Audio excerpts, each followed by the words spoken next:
Hey everybody, myself Mohammad Nadeem Doctor from MBA Leadership course, and currently I'm making this presentation for changing business environment, and my course is Creative Destruction in Technology. As we are living in 21st century, technology is on its peak and we are getting more and more innovation and invention in a very short periods of time.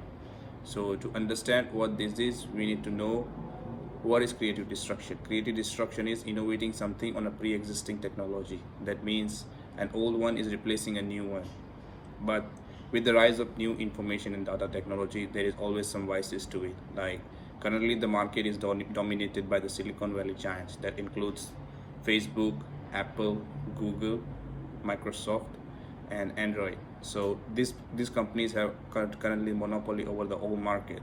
What monopoly means is that this company will try to keep its monopoly existing in the market and start to trend practicing all the evil things like not paying taxes, data breaches, social security breaches, and not paying enough attention towards their innovation.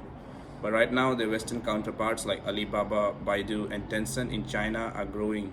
These startups have now grown so big that Tencent and Alibaba combined are more bigger than Samsung and Apple currently. So what does this mean? So creative destruction always invite challenges. So as we are seeing the Silicon Valley's challenge with their Western counterpart and vice versa. And also one more thing to keep in mind, the innovations that we are getting is so ridiculously fast paced that we are even getting used to the old technology and we are already jumped up with the new one. So what does this mean for the future generation? So the future generation will already be technology ready. For us, the boomers, it's okay. We are trying to understand the new technology where it's coming from. But at the same time, the market is divided into two people, the boomers and the Gen Z.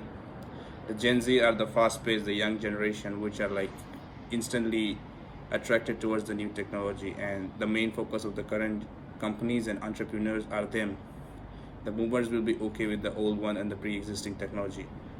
Now what the technology brings in the working environment and the industries. So as we know, the current phase is going into industry 4.0 and everything is going digital. This means less human force is required as a laborer in the company and more automation is going to take place. What does this mean is that more production will be there in much cheaper and much less time. But on the same hand, many people will lose their job as automation will replace them.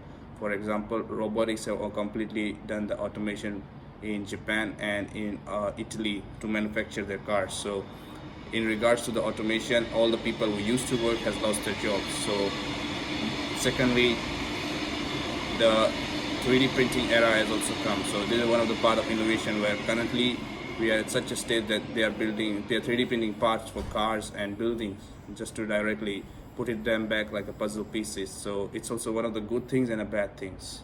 As we know that every good thing has a bad side. So the main focus on industries is that whenever there is automation or any digital technology which is taking place in industry 4.0, a certain human being is losing job, and it's inevitable right now. But to replace them, the people are trying to teach the industries are trying to teach the laborers how to use the technology at home and work from home, and how to do and integrate themselves within their lives. Also on the second case is right now, as I said earlier, monopoly.